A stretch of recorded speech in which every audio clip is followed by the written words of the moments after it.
Hello student, welcome to উড়ান পাঠশালা। তোমাদের প্রত্যেকে স্বাগত আমাদের উড়ানের ক্লাসে। প্রত্যেকে উড়ানের অ্যাপ্লিকেশনটা ডাউনলোড করে নেবে প্লে স্টোর থেকে, যাতে করে তোমরা সবসময় উড়ানের সাথে থাকতে পারো এবং উড়ান তোমাদের সাথে থাকতে পারে, যাতে তোমাদেরকে এসএলএসটির ক্ষেত্রে অনেকটা এগিয়ে দিতে পারে। কারণ এই উড়ানের আমাদের যে অ্যাপসটা রয়েছে সেটা খুলে দেখবে, এটা খুবই ইউজার ফ্রেন্ডলি এবং এখানে অনেক কিছু রয়েছে। সেটা হচ্ছে তোমাদের এখানে যে অ্যাপসটা রয়েছে তার মধ্যে রয়েছে বিভিন্ন ফ্রি ক্লাস রয়েছে, বিভিন্ন মক টেস্ট রয়েছে, বিভিন্ন ক্লাস নোট রয়েছে। ঠিক আছে, তো সেই জন্যই উড়ানের সাথে থেকো এবং উড়ান তোমাদেরকে তোমাদের সাফল্য পেতে কতটা সাহায্য করবে সেটা তোমরা প্রমাণ সেখান থেকেই পেয়ে যাবে। চলো আজকে আমরা শুরু করব সংস্কৃত 10th ক্লাস। তো আজকে একটু স্বাদ বদল হবে এই ক্লাসে। তোমাদের এতদিন ধরে সাহিত্য ইতিহাস পড়েছো, শকুন্তলা পড়লে, গ্রামার করেছো, আজকে একটু স্বাদ বদল বলতে আমরা অনুবাদের উপর একটা ক্লাস করব। কারণ আমরা আগেই বলেছিলাম যে অনুবাদের উপর তোমাদের একটা ক্লাস দেব। তোমাদের অনেকেই এই অনুবাদের উপর ক্লাস করতে চেয়েছো বা চাও, তো সেই জন্য আমরা সংস্কৃত অনুবাদের উপর, ট্রান্সলেশনের উপর জোর দেবো আজকে। যে ট্রান্সলেশন এমন একটা পার্ট যেখানে গ্রামার সবটা জানলে তুমি ট্রান্সলেশন শিখতে পারবে। এবং তোমাদের অনেকেরই এই ট্রান্সলেশন নিয়ে সমস্যা আছে, তো তোমরা করতে পারো না বা করতে কিভাবে করতে হয়, কোন পদ্ধতিতে এগোলে তুমি ট্রান্সলেশন করতে পারবে, এই ভীতিটা কিন্তু তোমাদের মধ্যে অনেকেই কাজ করে। তাই আমি বলবো যে ট্রান্সলেশন শেখার কোনো বয়স নেই, কোনো শেষও নেই। তুমি যতদিন থাকবে তুমি সংস্কৃত চর্চা করবে, তুমি ট্রান্সলেশন শিখতে থাকবে। এবং আমি তোমাদেরকে আজকে শেখাবো যে ট্রান্সলেশন অতি সহজে কিভাবে তুমি রেডি করতে পারবে। আমি যেমন ধরো প্রথমে এটা রয়েছে আশ্রমের মৃগগুলি। আমি চিন্তা করি যে এই আশ্রমের মৃগগুলি কি হবে, যে এর সংস্কৃত ল্যাঙ্গুয়েজটা কি হবে আশ্রমের মৃগগুলো। কিন্তু এটা করলে হবে না। তোমাদের এই আশ্রমের মৃগগুলি এইটাকে অঙ্কের মতো করে ক্যালকুলেশনে ফেলতে হবে, তাহলে দেখবে খুব আরামসে তোমরা পেরে যাচ্ছ। এই আশ্রমের মৃগগুলি যদি আমি ভাবি যে কি সেন্টেন্সটা আশ্রমের মৃগগুলির অনুবাদ হবে, তাহলে পরে তোমরা পারবে না। আচ্ছা, তো আমি সেটা শেখাবো যে স্টেপ বাই স্টেপ কিভাবে তোমরা এই কোশ্চেনটা বা এই অনুবাদটা তোমরা করতে পারবে। খুবই ইন্টারেস্টিং একটা ক্লাস হতে চলেছে, তোমরা প্রত্যেকের সঙ্গে থাকো এবং ভিডিওটিকে শেয়ার করো। তো দেখো, আমরা জানি যে আমরা আগে বলেও ছিলাম যে একটা ট্রান্সলেশন করতে গেলে কিভাবে আমরা এগোবো, আমাদের ট্রান্সলেশনের প্রথম ধাপ কি, সেগুলো নিয়ে আলোচনা করেছিলাম। কারণ আমরা জানি যে একটা ট্রান্সলেশনের প্রথম ধাপ হচ্ছে শব্দরূপ ধাতুরূপ, যেটা আমরা ছোটবেলা থেকে পড়ে আসছি, 7-8 থেকে শুরু করেছি, 11-12 তারপরেও আমরা পড়েছি, আমাদের সবসময় কাজে লাগে। এবার বলি ট্রান্সলেশনটা পরীক্ষাতে কিভাবে আসবে। আমাদের এক্সামে আগে যেমন দিয়ে দিত যে এটা ট্রান্সলেশন করো, তো এবার কি করে আসবে। ট্রান্সলেশন বিভিন্ন রকম ভাবে আসতে পারে, কিন্তু আমরা শিখবো একই রকম ভাবে, যেভাবে আমরা আগে শিখেছি সেইভাবেই শিখবো, ডেসক্রিপটিভ। তারপর পরীক্ষার সময় আমরা দেখবো যে কিভাবে আমরা ওটা করতে পারছি। তো দেখো, একটা ট্রান্সলেশন দিয়ে দিল, একটা সেন্টেন্স দিয়ে দিল, দিয়ে বললো যে এর মধ্যে একটা ভুল আছে, এরা কারেকশনের মাধ্যমে আসতে পারে। অথবা বললো যে আশ্রমের মৃগগুলি, একটা লাইন তুলে দিয়ে যে কোনো একটা, যেমন ধরো আশ্রমের মুনিদের জন্য, তো বলে দিল যে মুনিদের জন্য এটা কি হবে সংস্কৃতে, তো এটা তোমরা বলতে পারো। তো বিভিন্ন রকম ভাবে এর অনুবাদটা কি হবে, তো বিভিন্ন রকম ভাবে কিন্তু আসতেই পারে, ট্রান্সলেশন আসবেই, আসতেই পারে না, আসবেই, মাস্ট। চলো, তো আমরা শুরু করে দিই আজকে ট্রান্সলেশন কি করে করব। ট্রান্সলেশন করবার জন্য আমরা যেটা বললাম যে প্রথমেই দরকার হচ্ছে শব্দরূপ ধাতুরূপের প্রপার জ্ঞান। তো এই প্রপার জ্ঞানটার জন্য আমাদের শব্দরূপ ধাতুরূপ মুখস্থ করতে হবে। আমরা ভাদিগণীয় ধাতুরূপ বা আমরা সর্বনাম শব্দরূপ, সংখ্যাবাচক শব্দরূপ সবই পড়েছি, এবং এগুলোকে কাজে লাগিয়েই আমরা কিন্তু আজকে ট্রান্সলেশনটা করা শিখবো। এবং এর সাথে আরেকটা জিনিস যেটা লাগবে সেটা হচ্ছে কারক বিভক্তির প্রপার জ্ঞান। কারক বিভক্তির ক্লাস তোমাদের হয়ে গেছে, টোটাল কারক বিভক্তিটা কমপ্লিট করে দিয়েছি, এবং সেটাকে কাজে লাগিয়ে আমরা আজকে ট্রান্সলেশন শুরু করব। ট্রান্সলেশনে শিখতে গেলে আমরা জাস্ট ফর্মুলাটা শিখবো। ট্রান্সলেশনের শব্দরূপ ধাতুরূপ হতে পারে আমরা ভুলে গেছি, তো সেটা নিয়ে কোনো টেনশন নেই। আমরা যদি কিভাবে করতে হয় প্রসেসটা জানি, তাহলে ট্রান্সলেশন করার সময় শব্দরূপ ধাতুরূপের অ্যাপ্লাইটা আমরা বই দেখেও করতে পারি, তো সেটা নিয়ে কোনো ইস্যু নেই বা সমস্যা নেই। তোমাদের কাছে যার কাছে যা যা ব্যাকরণ বই আছে সেগুলোকে কাজে লাগিয়ে তোমরা এই ট্রান্সলেশনটা খুব সুন্দরভাবে সম্পন্ন করতে পারো। তো দেখো, আমরা জানি একটা সেন্টেন্স শেষ করতে গেলে বা একটা কমপ্লিট সেন্টেন্সের মধ্যে কি থাকবে না, একটা ক্রিয়াপদ মাস্ট থাকবেই।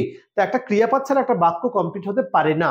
তো আমরা ক্রিয়াপদ কিন্তু এখানে কিছু নেই। দেখো, এই যে ফার্স্ট পেজটা রয়েছে, এখানে কিন্তু কোনো ক্রিয়াপদ দেখতে পাচ্ছি না আমরা। আশ্রমের মৃগগুলি, মুনি দুটি মুনি কন্যাকে, আশ্রমের মুনিদের জন্য, বালক দুটির দ্বারা, এর মধ্যে কিন্তু কোনো ক্রিয়াপদ নেই, আমি ইচ্ছে করেই রাখিনি। তো ফার্স্ট তোমরা আগে শব্দগুলো গঠন শেখো, তারপরে একে একে তোমাদের ক্রিয়াপদের দিকে আমি যাব। তো দেখো কিভাবে করবে। আমরা সবাই জানি যে শব্দরূপ পড়েছি, এবং আমরা এটাও জানি যে কারক কাকে বলে, ক্রিয়ান্বয়ী কারকম, মানে হচ্ছে একটা বাক্যে ক্রিয়াপদের সাথে অন্যান্য পদের যে সম্পর্ক সেটাকে বলা হয় কারক। তো আমরা এখানে কি করব, জাস্ট শব্দরূপগুলোকে অ্যাপ্লাই করব। কিভাবে, চলো দেখতে শুরু করি। দেখবো প্রথমেই আছে আশ্রমের মৃগগুলি। ঠিক আছে, তো দেখো আশ্রমের মৃগগুলি, আমাদের এখানে শব্দ রয়েছে, একটা হচ্ছে আশ্রম শব্দ আর একটা হচ্ছে মৃগ শব্দ। ঠিক আছে, আর কিছু নেই এখানে, দরকার নেই, যতটুকুনি আছে ততটুকুনি আমরা করবো। আমরা অর্ধেক অর্ধেক করে শুরু করছি, পরে গিয়ে কমপ্লিট হয়ে যাবে। দেখো আশ্রম শব্দটা কি শব্দের মতো হয়, আমরা জানি আশ্রম শব্দটা হচ্ছে নর শব্দের মতো হয়। কেন, যেহেতু আশ্রম লাস্টে অ রয়েছে, অকারান্ত শব্দ, আশ্রম শব্দ। এবার আশ্রমের ওই যে আমরা কারক বিভক্তির একটা চার্ট প্রথম দিন করেছিলাম, কারক বিভক্তির চার্ট, কি থাকলে কি হয়, তোমার কি বা কাকে দিয়ে প্রশ্ন করলে কর্ম, দ্বারা দিয়ে থাকলে করণ, জন্য থাকলে নিমিত্ত, হইতে থেকে থাকলে অপাদান মানে পঞ্চমী বিভক্তি, র বা সম্পর্ক বোঝালে ষষ্ঠী বিভক্তি, তাই না, স্থানকাল সপ্তমী বিভক্তি হয়, সেই জিনিসটাকে আবার এখানে ফিরিয়ে আনতে হবে। তারপর আশ্রমের মৃগগুলি, আশ্রমটা নর শব্দের মতো, এবং মৃগগুলি কার না আশ্রমের, কোথায় থাকে, আশ্রমের হাতে। তাহলে দেখো আশ্রমের মৃগর সাথে আশ্রমের একটা রিলেশন রয়েছে, সম্পর্ক, তাহলে সম্পর্ক বোঝালেই সেটা ষষ্ঠী বিভক্তি হবে আমরা জানি। তাহলে আমরা এখান থেকে পেয়ে গেলাম এটা ষষ্ঠী বিভক্তি হলো, তাহলে ষষ্ঠী বিভক্তি হলো। এবার দেখো এই যে নর শব্দের ষষ্ঠী বিভক্তি, তার মানে ষষ্ঠী বিভক্তি, এবং আশ্রম কটা, একটাই আশ্রম, তাহলে আমরা ষষ্ঠীর এক বচন আমরা করতে পারি। তাহলে আমরা এর উপরে লিখতে পারি ষষ্ঠীর এক বচন। কোন শব্দ, নর শব্দের ষষ্ঠীর এক বচন। দেখো এই যে 6-এর 1 লিখলাম, 6-এর 1 মানে হচ্ছে শব্দরূপে ষষ্ঠীর এক বচন, 2-এর 3 মানে হচ্ছে দ্বিতীয়ার বহু বচন, 1-এর 3 মানে হচ্ছে প্রথমার বহু বচন, 3-এর 2 মানে হচ্ছে তৃতীয়ার দ্বিবচন। এগুলো তোমরা আশা করি বুঝতে পারছো। তাহলে আমরা কিন্তু আশ্রমটা পেয়ে গেলাম 6-এর 1। এবার মৃগগুলি, এখানে প্রধান কে, আশ্রম না মৃগগুলি, নিশ্চয় মৃগগুলি প্রধান। তাহলে মৃগগুলি যদি প্রধান হয়, মৃগ শব্দটা কি শব্দের মতো, মৃগ শব্দটা হচ্ছে নর শব্দের মতো, আমরা জানি মৃগ নর পুংলিঙ্গ শব্দ। এবং মৃগগুলি, দেখো আমরা পুংলিঙ্গ শব্দ কারক বিভক্তির প্রথমেই আছে হচ্ছে কর্তৃকারকের প্রথম বিভক্তি, কি থাকলে কর্তৃকারকের কি প্রথম বিভক্তি হয়, কি থাকলে কর্তৃকারক হয়, আমরা বলেছি যে নাম বোঝালে কর্তৃকারক হয়। ঠিক আছে, যে বাক্যে প্রধান সেটা কর্তৃকারক হয়। তাহলে বাক্যে প্রধানকে আশ্রমের মৃগগুলি, তাহলে মৃগ হচ্ছে প্রধান, প্রধান মানে হচ্ছে কর্তৃকারক, কর্তৃকারক মানে হচ্ছে প্রথমা। এবং মৃগগুলি কজন আছে, অনেকগুলি মৃগ আছে, তারপরে কি বচন, বহু বচন, তারপরে আমরা 1-এর 3 করতে পারি। তাহলে নর প্লাস 1-এর 3, তারপর জাস্ট শব্দরূপ দিয়ে একটা বাক্য তৈরি হয়ে যাচ্ছে। তাহলে আশ্রমের মৃগগুলি হয়ে গেল আশ্রম শব্দের 6-এর 1, আর মৃগগুলি হচ্ছে মৃগ শব্দের 1-এর 3। আমাদের কাজ কমপ্লিট। এইটুকু যদি তোমরা ঠিকঠাক করে নাম্বারিংটা বসাতে পারো, তারপরে যদি শব্দরূপ যতটুকু মনে না থাকে বইয়ের হেল্প নাও, তোমাদের আগে শেখা দরকার, মুখস্থটা পরে। তাহলে দেখো আশ্রম নর, আমরা সবাই জানি নর শব্দের 6-এর 1 কি হয়, নরস্য। তাহলে আমরা এখানে লিখতে পারি, তাহলে আশ্রমস্য, নরস্যটা আমরা লিখবো আশ্রমস্য। তারপর মৃগগুলি, মৃগ শব্দের 1-এর 3, নর নর নরা, মৃগ মৃগ মৃগা, তাহলে আশ্রমস্য মৃগা, আশ্রমস্য মৃগা। দেখো কমপ্লিট, আমাদের এই ট্রান্সলেশনটা কমপ্লিট, আশ্রমস্য মৃগা। তাহলে বোঝাতে পেরেছি, একদম ছোট্ট ছোট্ট করে তোমরা যদি অ্যাপ্লাই করো অঙ্কের মতো করে, দেখো একদম নির্ভুল তোমরা করতে পারবে। কিন্তু তোমরা যদি প্রথম থেকেই মনে করো যে আশ্রমের কি হবে, মৃগা কি হবে, মানে হরিণগুলি কি হবে, মানে আশ্রমের হরিণগুলি কি হবে এক কথায়, তাহলে কিন্তু তোমরা সেটা উদ্ধার করতে পারবে না বা ভুল হয়ে যাবে। সেই জন্য একদম গ্রামার হচ্ছে একদম অঙ্ক, ক্যালকুলেশন, জাস্ট ক্যালকুলেশনে ফেলবে, শব্দরূপ ধাতুরূপ অনুযায়ী তোমাদের কাছে জলের মতো স্পষ্ট হয়ে যাবে। ঠিক আছে, তাহলে 1 নম্বর হলো আশ্রমের মৃগগুলি, আমরা পেলাম আশ্রমস্য মৃগা। যদি কেউ বুঝতে না পারো কমেন্ট সেকশনে জানাও, আমি নেক্সট ক্লাসে নিশ্চয়ই বুঝিয়ে দেবো তোমাদের আবার ভালো করে বা অন্য পদ্ধতিতে। নেক্সট, দুটি মুনি কন্যাকে, দুটি মুনি কন্যাকে, দেখো একই রকম ভাবে কি বা কাকে দিয়ে প্রশ্ন করলে যে উত্তর পাই সেটা কি হয়, সেটা আমরা জানি কর্মকারকের দ্বিতীয় বিভক্তি হয়। তাহলে কর্মকারকের দ্বিতীয়া, দুটি মুনি কন্যাকে, তাহলে দুটি মুনি কন্যাকে, এটা দ্বিতীয় বিভক্তি আমরা পেলাম, যেহেতু কর্মকারক কি বা কাকে দিয়ে প্রশ্ন করছি। এবার মুনিকন্যা কজন রয়েছে, দুটি রয়েছে, তাহলে আমরা এখানে 2-এর দ্বিবচন করতে পারি। ঠিক আছে, 2-এর দ্বিবচন করতে পারি, মানে দ্বিতীয়ার দ্বিবচন হয়ে গেল 2-এর 2। এখন প্রশ্ন হচ্ছে দুটি মুনিকন্যাকে জাস্ট মুনি শব্দে, কন্যা শব্দের 2-এর 2 দিলেই হয়ে যায়, কিন্তু যেহেতু এখানে দুটি মেনশন করেছে আলাদা করে, সেজন্য আমরা চাইলে সংখ্যাবাচক শব্দ আমরা জানি আছে, তাহলে সংখ্যাবাচক শব্দেও আমরা অ্যাপ্লাই করতে পারি। এটা কি হবে, যেহেতু এটা দ্বিতীয় হয়েছে, এটাও দ্বিতীয় হবে স্ত্রীলিঙ্গ, ব্যাস হয়ে গেল। তাহলে দ্বিতীয়ার স্ত্রীলিঙ্গ, যেহেতু এটাতে তো বচন হয় না, দ্বিবচন মানে হচ্ছে অলরেডি দ্বিবচনই রয়েছে, দ্বিবচনই, সেই জন্য এটা বিভক্তি আর লিঙ্গটা হবে। তাহলে দেখো কি হচ্ছে, দুটি মুনিকন্যাকে, আমরা আগে কন্যাটাকে করে নিই, কন্যা, লতা শব্দের দুইয়ের দুই, লতা লতে লতা, লতাম লতে লতা, তাহলে কন্যা লতাম লতে, তাহলে কি হবে লতে হয়ে গেল। এবার কন্যার বিশেষণ হচ্ছে দুটি, ঠিক আছে।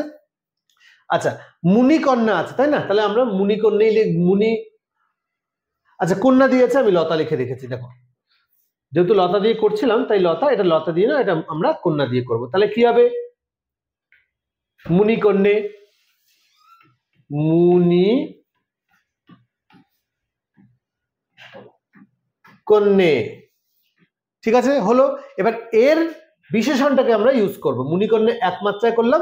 আচ্ছা এর বিশেষণ হচ্ছে দুটি, তাহলে দুটি হচ্ছে এটাও কি হবে দে মুনিকন্যে, দুইয়ের কি আছে স্ত্রীলিঙ্গেতে দে আছে, তাহলে দে মুনিকন্যে হয়ে গেল, দুটি মুনিকন্যাকে হয়ে গেল দে মুনিকন্যা।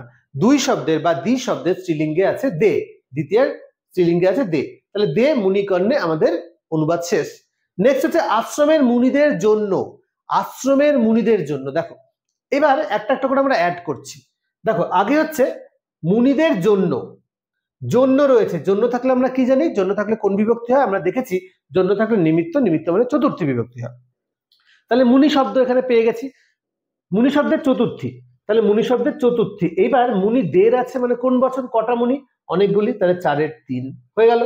এবার মুনিগুলো কোথাকার, আশ্রমের, বলে দেয়নি আশ্রম কটা, তার মানে একটা আশ্রম, তাহলে আমি এখানে করতে পারি আশ্রম শব্দের 6 এর 1 হয়ে গেল আমাদের অনুবাদ। এবার আমরা অ্যাপ্লাই করব আশ্রম শব্দ কোন শব্দের মতো, আশ্রম শব্দ হচ্ছে নর শব্দের মতো, তার নর শব্দের 6 এর 1 আছে কি নরস্য, তাহলে আমরা করতে পারি আশ্রমস্য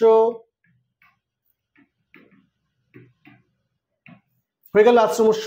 মুনিদের জন্য, তাহলে মুনি শব্দের চতুর্থীর এক বচন কি আছে, মুনি মুনে মুনে মুনি মুনিনা মুনিভ্যম, তারপরে মুনয়ে মুনিভ্যম মুনিভ্য, তাহলে আশ্রমস্য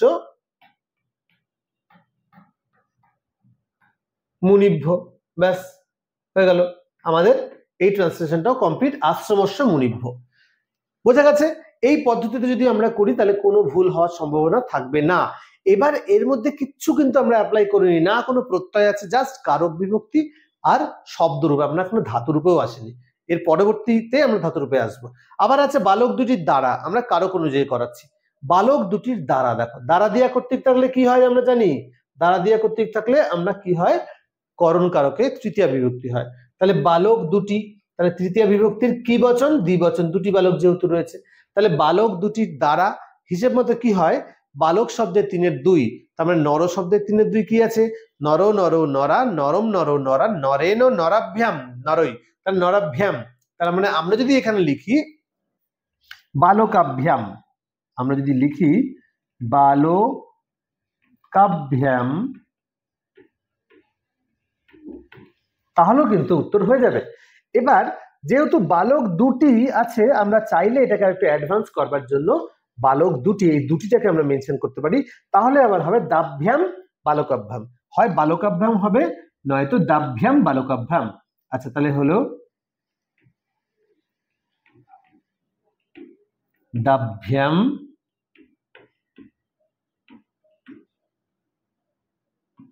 বালকাভ্যাম,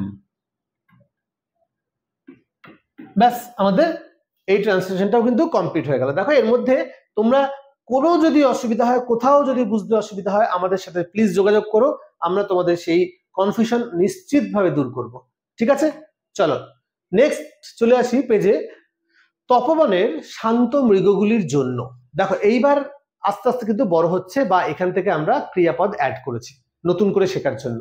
তপবনের শান্ত মৃগগুলির জন্য আর একটু বড় হলো, কি কি আছে এখানে 3টে ওয়ার্ড আছে। কিন্তু ফার্স্ট চলে আসে জন্য থাকলে কি হয়, আমরা আবার দেখেছি আগেরটার মধ্যে জন্য থাকলে আমরা নিমিত্তার্থ চতুর্থী হয়, কার জন্য মৃগের জন্য, তাহলে মৃগ চতুর্থী কোন বচন বহু বচন, তাহলে 4 এর 3 হয়ে গেল, বসিয়ে দিলাম।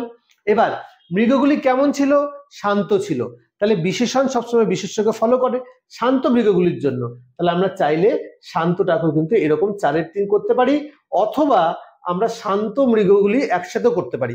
সবসময় মাথায় রাখবে অনুবাদ করার ক্ষেত্রে আমরা যেখানে সন্ধি হওয়া পসিবল সন্ধি করব, যেখানে সমাস হওয়া পসিবল, সেখানে সমাস করব। কারণ তুমি যদি শান্ত আলাদা করতে চাও তাহলে শান্তর পেছনে তোমাকে বিভক্তি অ্যাড করতে হচ্ছে, আবার মৃগগুলির পেছনে অ্যাড করতে হচ্ছে। যত বিভক্তি অ্যাড করতে যাবে তত ভুল হওয়ার চান্সেস বেশি থাকবে। তাই যদি সমাসবদ্ধ পদ করে দেই তাহলে ভুল হওয়ার চান্স কমে যাবে, কারণ একেবারে আমি পিছনে বিভক্তি বসাচ্ছি, দুটো শব্দ অ্যাড করে নিচ্ছি, তাহলে সেখানে ভুল হওয়ার চান্স কমে যায়। তাহলে কি হলো, শান্ত মৃগ, আমি দেখাচ্ছি করার সময় আমি সমাসবদ্ধ করে দেবো।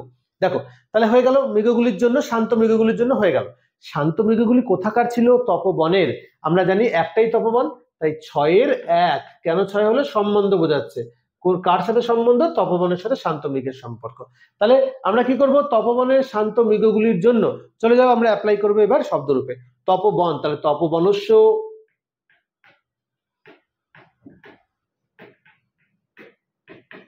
তপবনস্য। আচ্ছা, শান্ত মৃগগুলির জন্য আমরা একবারে করব শান্ত মৃগ। তাহলে 4-এর 3-এ কি আছে? নরেন্দ্র, নরায় নরভ্যাম নরই, আর তারপরে তোমার নরেন্দ্র নরভ্যাম নরই, নরায় নরভ্যাম নরেভ্য। তাহলে তপবনস্য শান্ত মৃগেভ্য, শান্ত মৃগেভ্য হয়ে গেল। তাহলে তপবনস্য শান্ত মৃগেভ্য, এটা হচ্ছে এই লাইনের ট্রান্সলেশন। এখনো পর্যন্ত আমাদের যে কটা করলাম সে কটা হলো গিয়ে আমাদের বিভক্তি, শুধু বিভক্তি দিয়ে আমাদের ধাতুরূপ ছাড়া। নেক্সট এবার চলে আসছে আমরা ক্রিয়াপদ দিয়ে। ভালো করে খেয়াল করবে, এবার নতুন একটা জিনিস অ্যাড হবে। কোনো এক বনে এক ব্রাহ্মণ পর্ণকুটিরে বাস করত। দেখো, কোনো এক বনে এক ব্রাহ্মণ পর্ণকুটিরে বাস করত। যখন এরকম কমপ্লিট সেন্টেন্স থাকবে না, তখন আমাদের কি করতে হবে? তখন আমাদের আগে ফার্স্ট সেপারেট করতে হবে ক্রিয়াপদকে। ক্রিয়াপদ মানে আমরা জানি যেখানে কাজ করা বোঝায় এবং যেটাকে বলা হয় ধাতু, ধাতুরূপ। ক্রিয়াপদ হচ্ছে ধাতুরূপ। তাহলে দেখো আমাদের আগে ক্রিয়াটাকে সেপারেট করতে হবে। ক্রিয়া হচ্ছে বাস করতো, এটা হচ্ছে ক্রিয়াপদ। বাস করা, এটা হচ্ছে ক্রিয়াপদ। ধাতুরূপ হচ্ছে বস ধাতু, ধাতুরূপ গেল বস ধাতু। ঠিক আছে, বস ধাতু অর্থ হচ্ছে বাস করা। এবার আমরা কি করব, এটাকে পরে আসছি, ধাতুরূপটাকে পরে আসছি। এবার আমরা কি করব, ওই চার্ট অনুযায়ী আমরা ধাতুরূপকে প্রশ্ন করব। দেখো কি প্রশ্ন করব, বাস করত, কে বাস করত? এক ব্রাহ্মণ বাস করত, এক ব্রাহ্মণ বাস করত। তাহলে কে দিয়ে প্রশ্ন করলে কর্তৃকারক প্রথমা, ব্রাহ্মণ একটা, 1-এর 1। আর একটা যেহেতু ব্রাহ্মণের বিশেষণ, তাহলে একটাও হবে 1-এর 1 হয়ে গেল। কোথায় বাস করত? পর্ণকুটিরে বাস করত। তাহলে এই যে পর্ণকুটির, পর্ণকুটিরটা কি হবে? স্থান বোঝাচ্ছে, 7-এর 1 বোঝা গেল, একটাই পর্ণকুটির। আচ্ছা, পর্ণকুটিরটা কোথায় ছিল? পর্ণকুটিরটা ছিল কোনো এক বনে। আচ্ছা, এক বনে, তাহলে বনেও 7-এর 1 হলো গেল। এবার বনের বিশেষণ কি? কোনো এক। এই কোনো একের জায়গাটা আমাদেরকে ভালো করে বুঝতে হবে, এটাও হবে 7-এর 1 গেল। আমাদের কিন্তু কি কমপ্লিট হয়ে গেল? ক্রিয়াপদ দিয়ে বাকি সবটা কমপ্লিট হয়ে গেল। নেক্সট হচ্ছে ক্রিয়াপদটা করব। ক্রিয়াপদ করার সময় ভালো করে ভাইটাল নতুন জিনিস শিখে রাখো। 4টে জিনিস আমাদের সম্পন্ন করতে হবে বা খেয়াল রাখতে হবে। ফার্স্ট হচ্ছে কোন ধাতুরূপ, আমরা পেয়ে গেছি বস ধাতুরূপ। এইবার কোন কাল, আমরা দেখছি বাস করত মানে লং, তাহলে আমরা এখানে লং লিখব, লং এর রূপ দেখতে হবে, বুঝলাম। এবার কোন পুরুষ, বাস করত কে? এক ব্রাহ্মণ। তাহলে কোন পুরুষ ব্রাহ্মণ? আমি নয়, তুমিও নয়, তাহলে প্রথম পুরুষ। তাহলে প্রথম পুরুষ কোন বচন? এক বচন। দেখো আমাদের ধাতুরূপটাও কমপ্লিট হয়ে গেল। তাহলে আমাদের অনুবাদ এখানেই শেষ। এবার আমরা অ্যাপ্লাই করব। তাহলে কি হলো? কোনো এক বনে এক ব্রাহ্মণ পর্ণকুটিরে বাস করত। চলো, কোনো এক কি হবে? কিম শব্দের 7-এর 1-এ আছে পুংলিঙ্গে কস্মিন, এবং এক হচ্ছে চিত, এক হলো গিয়ে চিত, চিত। ঠিক আছে, তাহলে কি হচ্ছে? কস্মিংশ্চিত, এটা যুক্ত করলে হয়ে যাবে কস্মিংশ্চিত, কস্মিংশ্চিত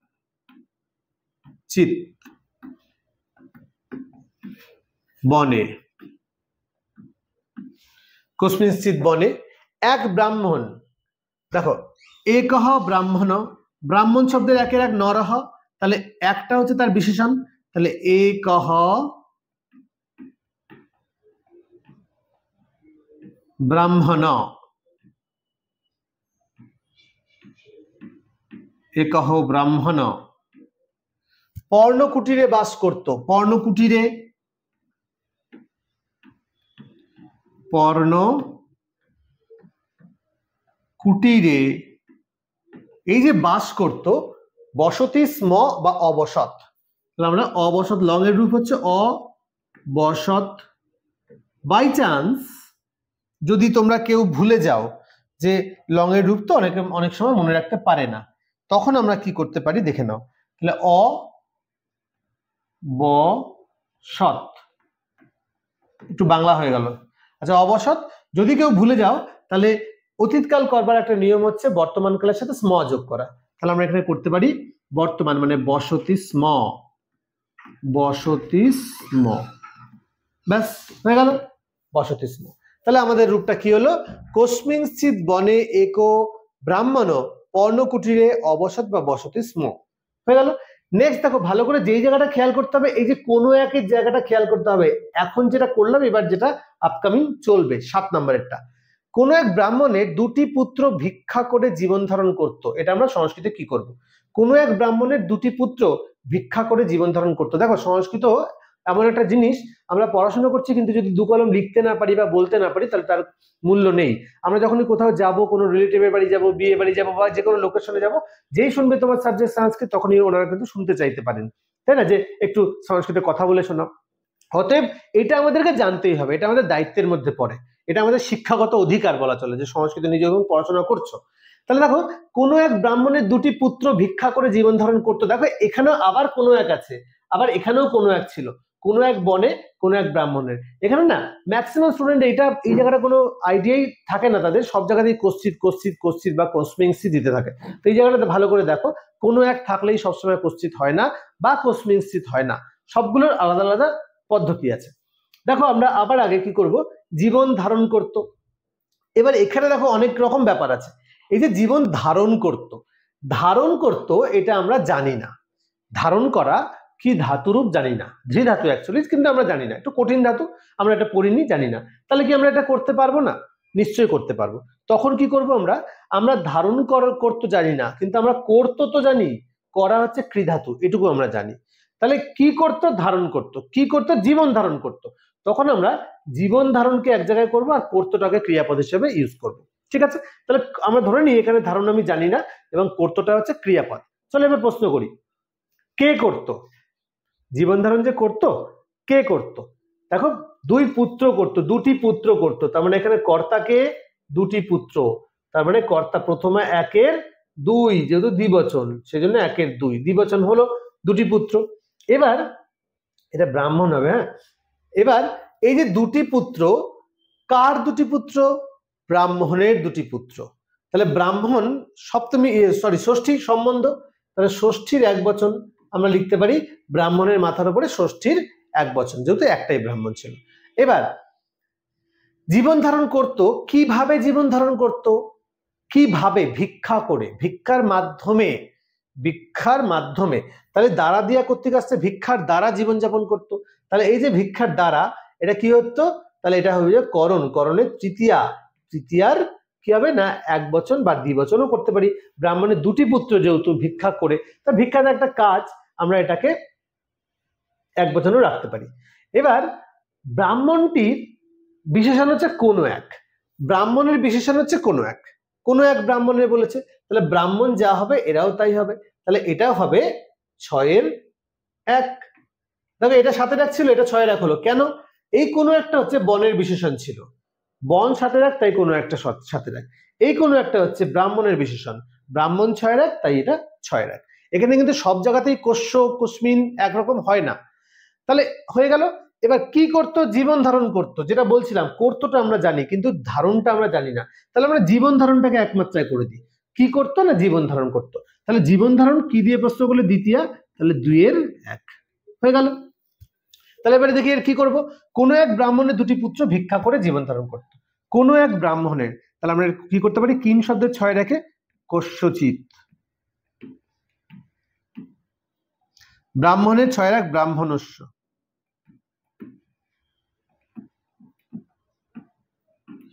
দুটি পুত্র, 2 পুত্র ভিক্ষা করে। দেখো ভিক্ষা ভিক্ষয়া, লতা লতে লতা লতয়া, আবার সংস্কৃত চলে গেছি এদিকে, দেখো ভিক্ষয়া, এবার জীবন ধারণম,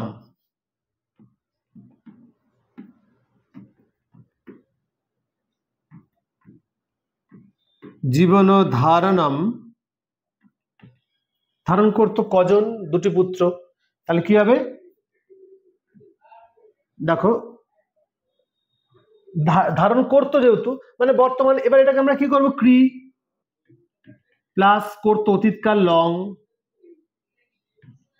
প্লাস একের দুই, যেহেতু দুজন, ঠিক আছে, তাহলে কি হতো অকরত অকরতাম, অকুরুতাম, লং এর রূপ হচ্ছে অকুরুতাম। আর যদি আমরা স্ম দিয়ে করি তাহলেও তোমরা করতে পারো আগেরটার মতো, হয়ে গেল এটা। নেক্সট নেক্সট হচ্ছে পশুরাজ সিংহ বনের রাজা। পশুরাজ সিংহ বনের রাজা কি হবে দেখো, বনের রাজা এখানে প্রধান, ঠিক আছে, তাহলে যে প্রধান সে কর্তা, তাহলে কি হচ্ছে কর্তায় প্রথমার এক বচন, পশুরাজ সিংহ বনের রাজা, যে পশুরাজ সিংহ সেই কিন্তু বনের রাজা, তাই না? তার মানে এখানে বনের রাজা কে, কে দিয়ে প্রশ্ন করছি, কে পশুরাজ সিংহ, তাহলে পশুরাজ সিংহ কিন্তু এখানে একের একই হবে। এটা কিন্তু একটু ব্যতিক্রম, দেখো ভালো করে, দুটোই এখানে একের এক হলো, মানে দুটোই কর্তা, যেহেতু এখানে কোনো কর্মই নেই, যে পশুরাজ সিংহ সেই বনের রাজা, যে বনের রাজা সেই পশুরাজ, জাস্ট এখানে পশুরাজ সিংহ হচ্ছে কর্তা এবং বনের রাজা হচ্ছে তার বিশেষণ, তাহলে জাস্ট এখানে বিশেষ্য বিশেষণ ভাব হয়েছে, তাই এটা কি হবে পশুরাজ সিংহ, পশুরাজ সিংহ বনের রাজা, আমরা করতে পারি বনরাজও করতে পারি, বনরাজও করতে পারি, অথবা বনের রাজাকে যদি আমরা ভেঙে করি না তাও হবে। দেখো কি হবে বনের রাজাকে ভেঙে করলে, আমরা যদি এটাকে বনের করি আর রাজাকে আলাদা করি, রাজা হচ্ছে একের এক আর বন হচ্ছে ছয়ের এক, ঠিক আছে, তাহলে বনস্য রাজাও করতে পারি, এই বনরাজও এর পরিবর্তে আমরা বনস্য রাজও আমরা এটাও করতে পারি, সরি বনস্য রাজা এটাও আমরা কিন্তু করতে পারি, ঠিক আছে, তোমাদের যেটা সুবিধা হয় বুঝে নেবে। বনরাজও যদি আমরা একসাথে করি তাহলে বনরাজও, আর যদি বনস্য রাজা করি তাহলে বনস্য, এটা ষষ্ঠী এটা হচ্ছে রাজা, তাহলে পশুরাজ সিংহ এখানে বিসর্গ করবে অবশ্যই, পশুরাজ সিংহ বনস্য রাজা বা বনরাজ দুটোই হলো, ঠিক আছে। চলো নেক্সট, কেমন লাগছে তোমরা জানাবে এটা, বা কোথায় কি সমস্যা যদি কিছু হয় অবশ্যই বলবে। অযোধ্যায় দশরথ নামে এক রাজা বাস করতেন, তিনি 14 বছরের জন্য বনে গিয়েছিলেন পিতার আদেশ পালনের জন্য। অযোধ্যায় দশরথ নামে এক রাজা বাস করতেন, তিনি 14 বছরের জন্য বনে গিয়েছিলেন পিতার আদেশ পালনের জন্য।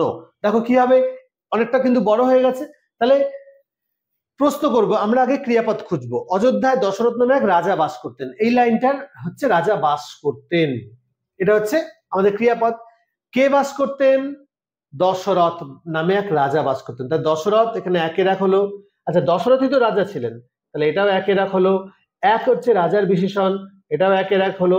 আমরা কারোকে শিখেছি কোচিন নিপাতে না বিধানম, মানে নাম থাকলে আমরা ইতি অব্যয় যুগে প্রথমে দেব, মনে আছে নিশ্চয়ই, তাহলে দেখো নাম বোঝাচ্ছে, তাহলে আমরা এখানে এটা ইতি দিতে পারি, হলো। এবার দশরথ রাজা ছিলেন কোথায়, অযোধ্যায়, তাহলে অযোধ্যায় এটা হচ্ছে সাতের এক, স্থান বোঝাচ্ছে, তাহলে স্থান বোঝালে সাতের এক হলো। বাস করতেন, তাহলে বাস করা সংস্কৃত কি বলেছিলাম, বস ধাতু বস প্লাস লং প্লাস একের এক, প্রথম পুরুষ এক বচন, বাস করতেন, দেখো হয়ে গেল এই লাইনটা। তাহলে এবার নেক্সট লাইন, তিনি 14 বছরের জন্য বনে গিয়েছিলেন, কে তিনি, তিনি এখানে কর্তা, তাহলে একের এক, কতদিনের জন্য, 14 বছরের জন্য 4, তাহলে 14 হচ্ছে চতুর্দশ আমরা জানি, আর এখানে হচ্ছে 4-এর 1 গেল। তারপরে বনে গিয়েছিলেন, আচ্ছা বনে গিয়েছিলেন, কোথায় গিয়েছিলেন, বনে, তাহলে 7-এর 1, 7-এর 1, আচ্ছা গিয়েছিলেন, দেখো কি হবে গম, অতীত মানে হচ্ছে লং, একের এক, কি জন্য, পিতার আদেশ পালনের জন্য, দেখো পিতার আদেশ পালনের জন্য, ঠিক আছে, এই পুরোটাকে পিতার আদেশ পালন এটাকে আমরা এক মাত্রায় রাখতে পারি, তাহলে জন্য আছে তার মানে 4-এর 1, ব্যাস আমাদের কাজ শেষ। এবার আমরা জাস্ট ফর্মুলায় ফেলে দেব। দেখে কি হবে, অযোধ্যায় দশরথ নামে এক রাজা, তাহলে অযোধ্যায় সাথের এক, লত শব্দের সাথে এক, অযোধ্যায়াম, অযোধ্যায়াম দশরথ নামে, দশরথ ইতি এক রাজা বাস করতেন, একহ নৃপঃ বাস করতেন। দেখো অবসৎ। আশা করি সবাই বুঝতে পারছো। যদি কোনো সমস্যা নিশ্চয়ই বলবে, অবশ্যই। আচ্ছা, তিনি 14 বছরের জন্য, তাহলে আমি কি বলেছি 4 এর 1, তাহলে চতুর্দশ বৎসরায়, চতুর্দশ নরায় বৎসরায়, চতুর্দশ বৎসরায় বনে গিয়েছিলেন পিতার আদেশ পালনের জন্য। আমরা এরকম করবো যে পিতার আদেশ পালনের জন্য বনে গিয়েছিলেন। তোমরা জানো যে সংস্কৃতে এলোমেলো করলে কিছু হয় না, আমরা আগেরটা পরে পরেরটা আগে দিতেই পারি। মাথার জায়গায় পা, পায়ের জায়গায় মাথা দিলেও কোনো সংস্কৃতির ক্ষেত্রে কোনো হেরফের কিছু হয় না। তাহলে চতুর্দশ বৎসরায় কি হয়েছিল, পিতৃসত্ব পালনের জন্য বনে গিয়েছিলেন, কিন্তু শ্রুতি মাধুর্যের উপর নাম্বার নির্ভর করে, তাই আমরা শ্রুতি মাধুর্যকে প্রাধান্য দেব। তাহলে বৎসরায় পিতার আদেশ পালনের জন্য, পিতৃসত্ব পালনায় আমরা করতে পারি, পিতৃসত্ব একসাথে, হ্যাঁ, পালনায়, চতুর্থী হয়ে গেল। পালনায় কোথায়, বনে গিয়েছিলেন। দেখো বনে। এইবার এখানে একটা ব্যাপার আছে, আমরা করেছিলাম যে গত্যত্ব কর্মণি দ্বিতীয় চতুর্থ চেষ্টায় মনধ্বনি, যদি পরে গমনার্থক ধাতু থাকে তাহলে অধিকরণ স্থলে সপ্তমী হয় না। নর্মালি আমরা বোঝানোর সময় কিন্তু বন স্থান বুঝিয়েছিল, তাই সপ্তমী করেছিলাম, কিন্তু এখন দেখছি যে বনে গিয়েছিলেন, যাওয়া বোঝাচ্ছে, গমনার্থক ধাতু থাকলে সেটা কর্মসংজ্ঞা প্রাপ্ত হয়, তাই জন্য এই বনটা কিন্তু আর এখানে সপ্তমী হবে না, এখানে 2 এর 1 হয়ে যাবে। ঠিক আছে, তাহলে পিতৃসত্ব পালনায় বনম, বনম গিয়েছিলেন, তাহলে অগচ্ছত, ব্যাস হয়ে গেল। খুব ভালো, এটা একটু ভালো করে বুঝে বুঝে করবে। অযোধ্যায়াম দশরথ ইতি এক নৃপঃ অবসৎ সচতুর্দশ বৎসরায় পিতৃসত্ব পালনায় বনম অগচ্ছত। ঠিক আছে, এবার তোমার যদি মনে হয় যে এখানে চতুর্দশ বৎসরায় একবার চতুর্থী দিয়েছি, আবার এখানে চতুর্থী বিভক্তি দেব, অন্য কিছু করি, নিশ্চয়ই করতে পারো। তাহলে চতুর্থী বিভক্তির পরিবর্তে যেটা হয় তুমুন প্রত্যয়, তোমরা সেটা করতে পারো, তখন পালয়িতুম হয়ে যাবে, তখন পিতৃসত্ব এই জায়গায় পরিবর্তে এটা করতে পারো তোমরা, ভ্যারাইটি হবে পালয়িতুম, তুমুন প্রত্যয়, পালয়িতুম বনম অগচ্ছত, যেটা ইচ্ছে তোমাদের সুবিধা মনে হয়। ওকে, চলে যাবো আমরা নেক্সট। ছাত্রদের রাত্রিবেলা বই অবশ্যই পড়া উচিত, ছাত্রদের রাত্রিবেলা বই অবশ্যই পড়া উচিত। দেখো এবার এখানে আমরা আস্তে আস্তে কিন্তু অ্যাপ্লাই করছি প্রত্যয়। ঠিক আছে, ছাত্রদের রাত্রিবেলা বই অবশ্যই পড়া উচিত। আচ্ছা, উচিত অর্থে কি হয় দেখো, উচিত অর্থে আমরা জানি তব্য প্রত্যয় বা অনিয় প্রত্যয় আমাদের করতে হয়। ঠিক আছে, তাহলে উচিত অর্থে অনিয় বা তব্য প্রত্যয়। আচ্ছা, ছাত্রদের রাত্রিবেলা বই পড়া উচিত, অবশ্যই পড়া উচিত। তাহলে কি করব, পঠ নিয়ম, আমরা জানি যে পঠ নিয়ম এটা হচ্ছে পাঠ করা উচিত। নেক্সট, আচ্ছা তা নেক্সট কি হলো, তাহলে ছাত্রদের রাত্রিবেলা বই অবশ্যই পড়া উচিত, পঠ প্লাস অনিয় করে আমরা কি করলাম, পঠ নিয়ম করলাম বা পঠিতব্য। এবার ছাত্রদের কাদের রাত্রিবেলা, রাত্রিবেলা হচ্ছে এখানে নক্তং, মানে এটা একটা অব্যয়, নক্তং হবে, তাহলে নক্তং হচ্ছে একটা অব্যয়।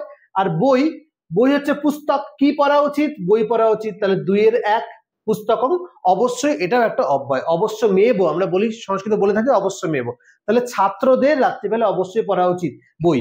এবার ছাত্রদের দ্বারা বই পড়া উচিত অবশ্যই, মানে ছাত্ররা বই পড়বে, সেটাকে আমরা যখন ঘুরিয়ে বলছি যে ছাত্রদের, তোমরা সংস্কৃতে আগের ক্লাসেই করেছো ময়া ইদং কর্তব্য মম ইদং কর্তব্য, সেই রকম ছাত্রদের দ্বারা রাত্রিবেলা বই পড়া উচিত। তাহলে এটা কি হবে, ছাত্রদের আমরা 3 এর 3 করতে পারি, তাহলে ছাত্রই, ছাত্রই রাত্রিবেলা নক্তং পুস্তকং, বই আমরা কর্ম করেছি পুস্তকং, অবশ্যমেব পঠ নিয়ম, পঠ নিয়ম। এখানে একটা বলে রাখি, এই প্রত্যয়ের একটা মজা হচ্ছে, প্রত্যয় দিলে আমাদের আর ওই বচন অনুযায়ী ইউজ করতে হয় না, মানে দ্বিবচন বহুবচন যাই না হোক না কেন পঠনীয়ম পঠনীয়মই হবে। হয়ে গেল এটা। চলো নেক্সট, নদীর শীতল জলে আশ্রম বালকেরা আনন্দে স্নান করে। নদীর শীতল জলে আশ্রম বালকেরা আনন্দে স্নান করে। একই রকম স্নান করে, স্নানম দেখো করে কুর্বন্তী, আর স্নানম কি করে, স্নান করে। তাহলে এটা হচ্ছে 2-এর 1 করতে পারি। আনন্দে এটা আমরা ক্রিয়া বিশেষণ করতে পারি। আমরা শিখেছিলাম কারকে ক্রিয়া বিশেষণের দ্বিতীয়া, 2-এর 1 বা 2-এর 3ও করতে পারি। 2-এর 1 করলাম। আচ্ছা, কারা স্নান করে, কারা, বালকেরা। তাহলে বালকেরা 1-এর 3 যেহেতু বহুবচন আছে। কোথায়, শীতল জলে, শীতল জলে। তাহলে শীতল নদীর শীতল জলে মানে নদীর শীতল জলের দ্বারা করতে পারি আমরা। তাহলে এটা কি হচ্ছে, বা আমরা শীতল জলেও করতে পারি। ঠিক আছে, তাহলে এটা আমরা সপ্তমী করি, তাহলে এটা সপ্তমীর 1 বচন করি। আর নদীটা হচ্ছে শীতল জলটা কার, না নদীর, তাহলে 6-এর 1। তাহলে এবার আমরা কি করতে পারি, আশ্রম বালক টোটালটা একসাথে 1-এর 3 করলাম। দেখো উত্তর কি হতে পারে, নদীর, তাহলে নদ্যা, নদ্যা শীতল জলে, শীতল জলে বা জলেনও করতে পারি আমরা চাইলে, সপ্তমী থাকুক জলে। আশ্রম বালকেরা, তাহলে আশ্রম বালকা, আশ্রম বালকা আনন্দে, 2-এর 1 আমরা বলেছি, তাহলে সানন্দং, সানন্দং। স্নান কি করে, না স্নান, দেখো আবার সংস্কৃত লিখছি, স্নানম করে কুর্বন্তী, কুর্বন্তী, ব্যাস। তাহলে কি হলো, নদ্যা শীতল জলে আশ্রম বালকা সানন্দং স্নানম কুর্বন্তী, হয়ে গেল। আচ্ছা, এখানে আমরা টোটাল 20টা রেখেছি। হ্যাঁ, এবার তোমাদের এখানে আমি অর্ধেকটা বা 11টা আমি করিয়ে দিলাম। এই সেম পদ্ধতিতে তোমাদের জন্য হোমওয়ার্ক রেখেছি আমি তোমাদেরকে, তোমাদের অ্যাপসে তোমরা এটা পেয়ে যাবে, তোমরা যেখানেই দেখবে এটা পেয়ে যাবে। এর পরবর্তী যেগুলো রয়েছে সেগুলো একইভাবে তোমরা অ্যাপ্লাই করবে। আমি দেখতে চাই যে তোমরা এখান থেকে কতটা শিখলে এবং সেটা কতটা করতে পারছো। তোমরা প্রত্যেকে কিন্তু একটা খাতার মধ্যে এগুলো নোট করে করবে, করে একটা ছবি তুলে তোমাদের যে কমেন্ট সেকশনে যদি ছবি দেওয়া যায় সেখানে তোমরা ছবিটা আপলোড করে দেবে, বা যদি মনে করো লিখে দিতে চাও, যেভাবে হোক উত্তর করবে। আমরা দেখতে চাই যে তোমরা এখান থেকে কতটা শিখছো বা কতটা পারছো বা কোন জায়গায় অসুবিধা রয়েছে তোমাদের জন্য। দেখো পরে কিন্তু তোমাদের হোমওয়ার্ক দিয়ে রেখেছি, নোটস আকারে তোমরা এটা পেয়ে যাবে, এটা তোমরা সব সলভ করবে। ঠিক আছে, তো আজকে এইটুকুনি থাকলো, পরের দিন আমি ওগুলো মেলাবো, তোমাদের উত্তর সহ আমি মেলাবো। আশা করবো প্রত্যেকে যারা যারা দেখছো তারা তারা এটা চেষ্টা করবে। চেষ্টা করতে গেলেই দেখবে তোমাদের কোয়ারিজ তৈরি হবে এবং তোমরা জিজ্ঞেস করবে, আমরা সেটা উত্তর দেবো। ঠিক আছে, চলো আজকে এই পর্যন্তই থাকলো। আশা করবো প্রত্যেকে এটা করে রাখবে। প্রত্যেকে ভালো থাকবে। আর কেমন লাগলো ভিডিও, লাইক শেয়ার কমেন্ট অবশ্যই করবে এবং জানাবে। ভালো থাকো।